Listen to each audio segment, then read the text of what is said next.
네, 안녕하세요. 저는 법무법인 도우화산의 대표 변호사, 윤호근 변호사입니다. 네.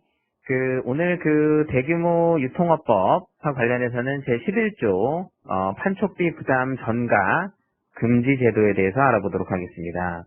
사실 이 부분은 굉장히, 간단하다고 하면 간단하고, 그리고 위규 사례가 많다고 보면 굉장히 많을 수도 있는 그런 사례가 많은, 문제가 되는 조항입니다. 제11조 보시면 쭉 이렇게 길죠. 판촉비용 부담 전가 금지 해서 뭐가 있냐면 판촉비를 부담을 이제 하잖아요. 그래서, 예를 들어서, 유통업자가 납품업자한테, 너무 물건이 안 팔리니까 가격 할인해서 팔려고 하는데, 그 할인 비용의 50%만 부담을 해주세요. 해서 납품업체가 오케이 했습니다. 이게 바로 이제 판촉 비용인데요. 여기 보시는 거와 같이 제11조에 보면, 판촉비 부담을 하려면 유통업자와 납품업자가 서면을 미리 약정을 해서 서면을 주고 받아야 됩니다. 그리고 판촉비 분담 비율이 원칙적으로 50%를 초과해서 납품업자한테 부담을 하라고 약정을 할 수가 없습니다. 그것이 바로 제11조 판촉비 부담 전가 금지의 내용입니다. 전에 판촉비랑 판매 장려금 개념이 있다고 했었죠. 그게 뭐였죠? 어떤 차이가 있었죠? 혹시 기억나십니까? 네. 판매 장려금 같은 경우에는 직매입 거래만 문제가 되고, 판매 장려금이라는 거는 그런 거죠. 납품업자가 유통업자한테, 이렇게, 유통업자님께서, 제 물건을 잘 팔아주시는 대신에, 제가 연말에 3%더 드릴게요. 이게 판매 장려금이죠. 판촉 비용하고는 좀 다르죠. 그래서 판매 장려금은 상품의 어떤 1차 구매자인 대규모 유통업자한테, 지급이 되고, 이거 역시 판매 촉진을 장려하는 어떤 방식이긴 하지만, 이거는 간접적 방식이고요. 판매 촉진 비용이라는 거는, 원칙상 모든 거래에 적용이 되고, 그렇지만 직매입이랑 특정 매입에 주로 많이 적용이 되고요. 상품의 어떤 최종 구매자인 일반 소비자들 있잖아요. 그 사람들한테 이익이 바로 제공이 됩니다. 그래서 이는 판매 촉진 장려의 직접적 방식이라고 해요. 그래서 그것이 판매 장려금과 촉진 비용의 차이인데, 장려금은 이제 연간 거래 기본 계약에서 그 조건을 명시를 딱 합니다. 근데 판매 촉진 비용은 사전에 어떤 분담 비용 조건을 두지 않고 그때그때 판촉비 부담 서면을 작성을 하고, 그리고 50% 이상을 초과를 하지 못하게, 납품업자가 분담을 하지 못하게 하는 것에 큰 차이점이 있습니다. 그래서 판촉 비용 행사를 보시면, 판매 촉진 행사에 어떤 종류가 있냐면, 가격 할인 판매 행사 아시죠? 정기 할인 판매, 계절 할인 판매. 그다음 소비자 혜택 제공 행사도 있고요. 신용카드 수수료를 지원해 줍니다. 무이자 할부 3개월 됩니다. 이번 시즌에. 이런 거. 아니면은 모든 행사의 광고, 홍보, 이런 거 모두 판매 촉진 행사의 개념입니다. 에 들어가는데, 판촉 비용의 경우에는 부담하기 위해서는 서면주의가 있어야 되고, 반드시 서면을 작성을 해야 된다는 거. 그리고 판촉비 분담 비율 50% 초과 금지가 가장 중요하다고 했는데, 그러면은 서면주의라고 하는데, 서면에 어떤 것을 기재를 해야 되느냐라고 보면 시행령 구조에 나와 있습니다. 그래서 판촉 행사의 명칭, 성격, 기간, 그리고 상품의 품목, 그리고 예상되는 비용의 규모, 그리고 사용 내역, 그리고 납품업자와 대규모업자 등이 얻을 것으로 예상되는 경제적 이익의 비율, 분담 비율을 기재를 하게 되어 있습니다. 그래서 이게 지금 왜 이런 판촉비 부담 전가 금지를 뒀냐면, 대규모 유통업자가 자신이 갑이라는 지위를 남용해서 판촉 행사로 기획해서 이익은 본인들이 다 가져가고, 그 비용은 납품업자한테 본인들이 우리 회사를 이용해서 유통을 하니까 의린 납품업자한테 본인이 하시오라고 하는 건데 그런 것을 막기 위해서 이런 규정이 들어왔습니다. 그래서 이제 매장 임대차나 위스탁 거래에서는 사실상 그렇게 11조가 막 적용이 막 크게 되지는 않습니다. 매장 임대차는 일반적으로 매장 임차인 자율적 판단에 의해서 매장 임대료를 내고 들어와서 자율적 판단에 의해서 본인이 판촉행위를 하기 때문에 11조가 막 적용될 여지가 그렇게 크지는 않고 위스탁 거래 같은 경우도 유통업자인 수탁자가 그 위탁자인 납품업자 요구에 의해서 판촉행위를 하고 수탁자는 그 비용을 위탁자한테 청구를 하는 거라서 그렇게 문제는 되지는 않습니다. 가장 문제가 되는 거는 직매입과 특약매입입니다. 특약매입이라는 건 반품조건부 거래라는 거죠. 그래서 직매입의 경우에는 납품업자의 판촉을 해야 할 동기는 적죠. 왜냐하면 이미 팔아버렸으니까. 이미 백화점에서 납품업자가 물건을 팔아서 그 상품의 매매라고 보시면 된다고 했었죠. 그래서 이미 유통업자들은 물건을 다 샀어요. 그래서 납품업자의 손에서는 이미 떠났어요. 그래서 자기는 그것이 더 잘 팔리든 하든 유통업자가 다 지고 가는 거죠. 다 산 건데. 그런데 유통업자는 판촉 행위를 하려고 하는 유인이 크겠죠. 그래서 11조 상의 판촉비 약정이 굉장히 필요합니다. 다 사놓고 보니까 납품업자님, 우리가 다 샀는데 다 사고 팔고 보니까 안 팔려요. 이거 어떻게 하실래요? 이러면 그 다음 말은 안 하겠죠. 그 다음 연도에 그만두실까요? 이런 말은 안 하죠. 어떻게 하실까요? 이러면 어떻게 좀 해볼까요? 우리 다 파는 건데 이거 어떡하죠? 하면서 판촉비를 전가를 시키거나 이런 걸 못하게 하는 거죠. 그러니까 11조 약정이 굉장히 중요합니다. 특약매입도 마찬가지입니다. 반품 조건부 거래지만 반품을 막기 위해서 납품업자는 판촉행위를 오히려 하고 싶어하고 유통업자 역시 외상 매입이라고 상품 판매 후에 그 일정률이나 어떤 일정 수익을 공제한 상품 대금을 납품업자한테 지급하는 형태이기 때문에 두 분 다 판촉행위를 할 유인이 있습니다. 그래서 11조 상의 판촉비 약정이 필요하고요. 그 유통업이라고 해서 반드시 백화점 이런 거만 아울렛 이런 거 이렇게만 생각을 하시는 게 아니라 TV 홈쇼핑도 유통이죠. 굉장히 큰데 굉장히 큽니다. 이게 어마어마합니다. 몇 조 됩니다. 그래서 출연료 등 TV 홈쇼핑 제작 방송 비용 제작 비용이 드는데 그거하고 관련해서 판촉비에 해당하지 아니하는 비용이 있고요. 그리고 법 위반에 해당할 수 있는 행위가 심사 지침을 보시면 자세하게 나와 있습니다.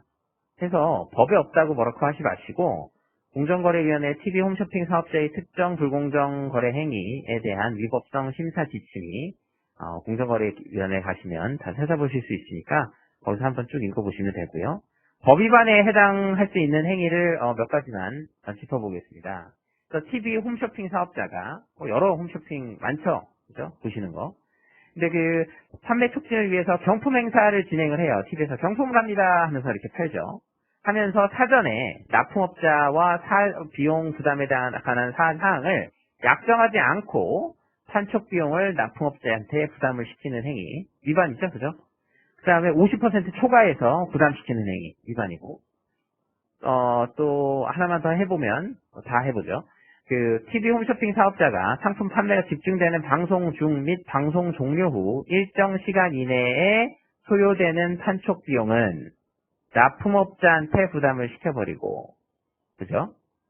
가장 중요한 건 납품업자한테 부담시켜버리고 자기는 방송 종료 후 일정 기간 이후 소요되는 판촉 비용을 부담하는 거죠. 방송 종료 후 일주일 이후에 들어가는 판촉 비용을 부담하는 것을 약정해서 판촉 비용의 대부분을 납품업자한테 부담시키는 행위죠. 이런 거는 법 위반에 해당을 하게 되겠고요.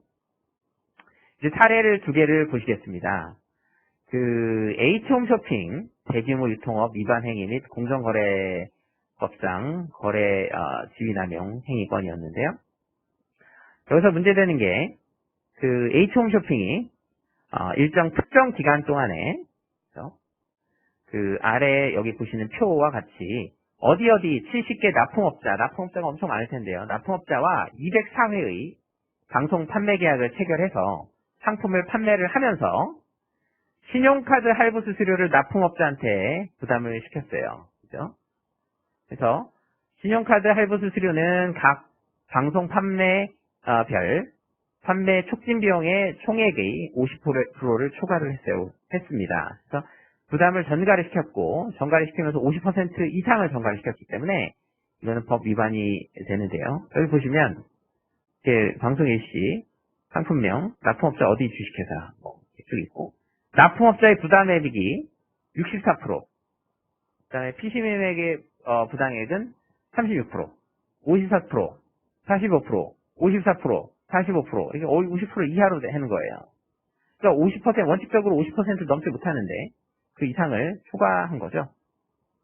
그래서 나머지는 여기가 사실 유통업법의 총체라고 보시면 되는데 다 걸렸습니다.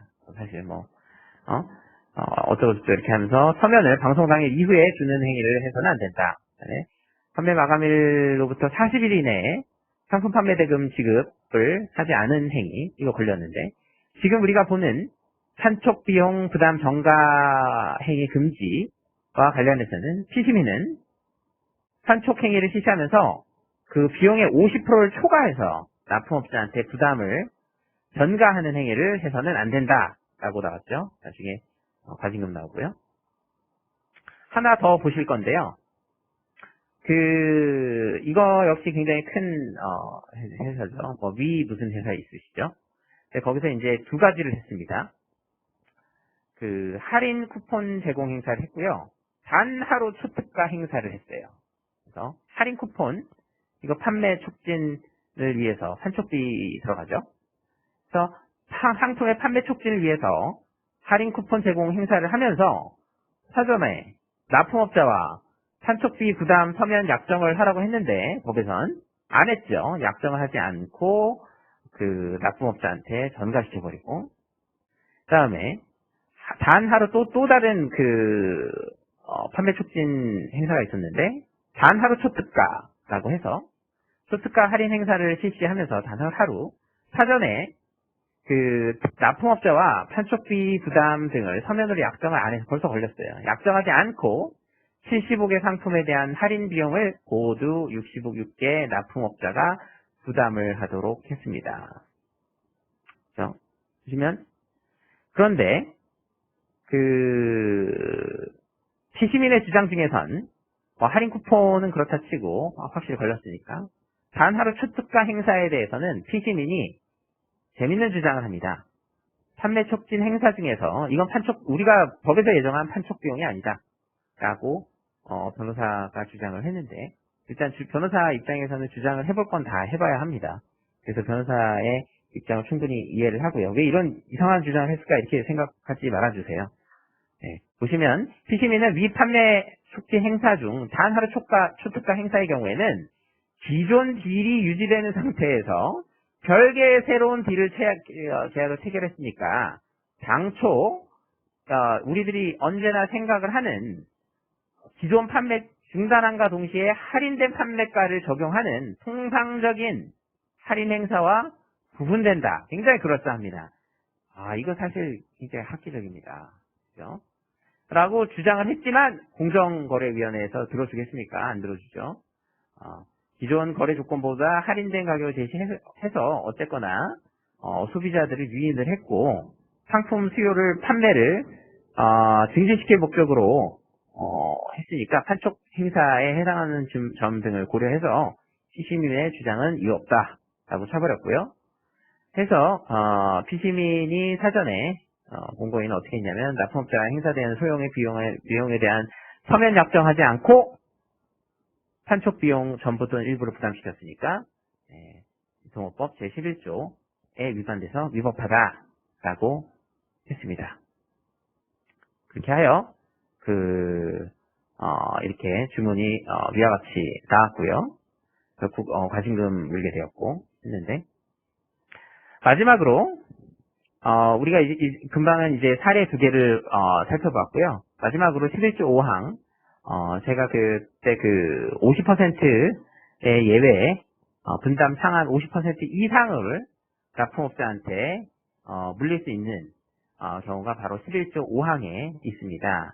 이것을 공정거래위원회의 유통업자가 이거를 분명히 입증을 해야 됩니다. 자발적으로 됐다라는 것과 차별성이 있다라는 것을 동시에 입증이 되어야 하는데, 납품업자 스스로 차별적인 판촉 행사를 기획 실시하니까, 따라서 그 유통업자 판촉 비용 전가에 따른 납품업자들이 손해발생이 낮다라고 해서 예외를 인정해 준 것인데요. 그 인정 요건이 자발성과 차별성입니다. 즉, 유통업자 입장에서는 납품업자 스스로 50% 이상을 분담을 할 테니까 제발 판매 촉진 행사를 하게 해주세요 라고 했다라는 요청서 그리고 이메일 등을 확보를 해서 입증을 분명하게 그들의 자발성이 있다라는 점을 입증을 할 필요가 있고요. 차별성을 인정을 받아야 됩니다. 예를 들어서 납품업자들이 신상품 홍보를 목적으로 자발적으로 본인들만의 신상품이라는 차별성을 갖고 판촉 행사를 요구해 왔습니다. 라든가 아니면은 상품 판매에 특화된 어떤 사은품을 증정을 하니까 차별성이 인정되니까 그들이 또 자발적으로 요구를 해왔고요. 이런 것이 입증이 되면 동등 분담 원칙의 예외로서 50% 이상을 납품업자가 판촉 비용으로 부담을 할 수가 있습니다. 이렇게 해서 오늘은 제11조에 대해서 알아보았습니다. 그래서 그 판매 촉진 비용 50% 초과해서는 원칙적으로 안 되고, 판촉비를 부담을 시키기 위해서는 사전에 서면으로 유통업자와 납품업자가 사전에 서면에 의해서 약정을 해야 된다. 그것이 가장 중요한 것이었습니다. 네, 오늘 강의는 여기서 끝인데요. 오늘 강의 여기서 마치고요. 네, 좋은 하루 되시고 언제든 궁금한 점이 있으면 법무법인 도구가산 연락 주시기 바랍니다. 감사합니다.